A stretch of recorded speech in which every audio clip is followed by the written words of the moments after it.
Runner the Death Cure is directed by Wes Ball, and for the final time, it stars Dylan O'Brien, who reprises his role as Thomas. In this film, Thomas and his friends embark on a journey to save their friend Mino, who's been taken captive by the evil organization Wicked, while at the same time, Wicked is still searching for a cure for a disease known as the Flare. So in case you guys didn't know, I'm a pretty big fan of the first Maze Runner film. I thought all the performances were very good across the board, and the mystery overall was handled very well. And then the sequel, The Scorch Trials, came out a couple of years ago, and that movie I felt was just okay. It could have been a lot better. Definitely not as good as the first movie. But what those two movies have done so well together is how they built towards this third and final movie of this trilogy. And I was genuinely excited to see this movie just because of the intrigue the last two movies left me with. And this movie was also pushed back another year because Dylan O'Brien was actually injured while filming this movie. And I will say, this is the best Maze Runner movie since the first one. It's a lot better than The Scorch Trials, I will say that.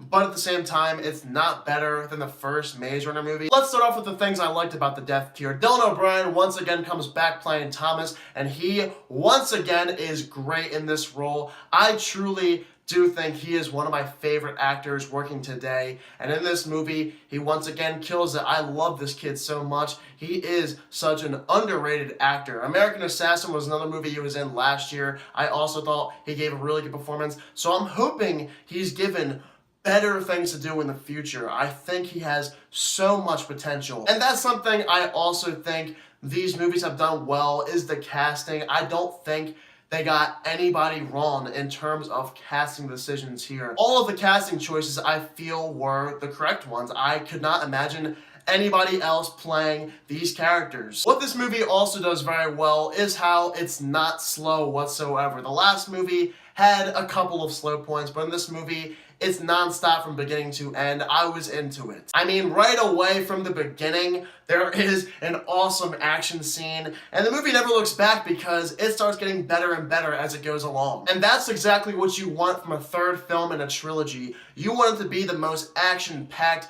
biggest epic movie of them all, and this movie succeeds so well at doing that. Also, of course, I won't spoil anything, but there are a few surprises in this movie that caught me off guard. I did spoil a couple of things by mistake for myself, which kind of made me mad, but there are a couple of things that will catch you off guard, and if you're like me and you're a fan of a couple people who are in this movie, you'll be very happy. If you're a big fan of the first movie like myself, you are going to appreciate some of the things they add in here because there are some flashbacks and they're going to give you some nostalgia of the first movie. Another aspect of this movie I liked a lot were the relationships that Thomas had with his friend, specifically Newt in this movie. It's very touching, and unlike the Hunger Games Mockingjay Part 1 and 2, which I think were very disappointing movies, this one did not disappoint me whatsoever. It did feel like a true finale that was meant for the Maze Runner movies. So all in all, there were plenty of things I enjoyed with Maze Runner the Death Cure. I thought this was an overall job well done for a final movie in this Maze Runner trilogy, but there were a couple things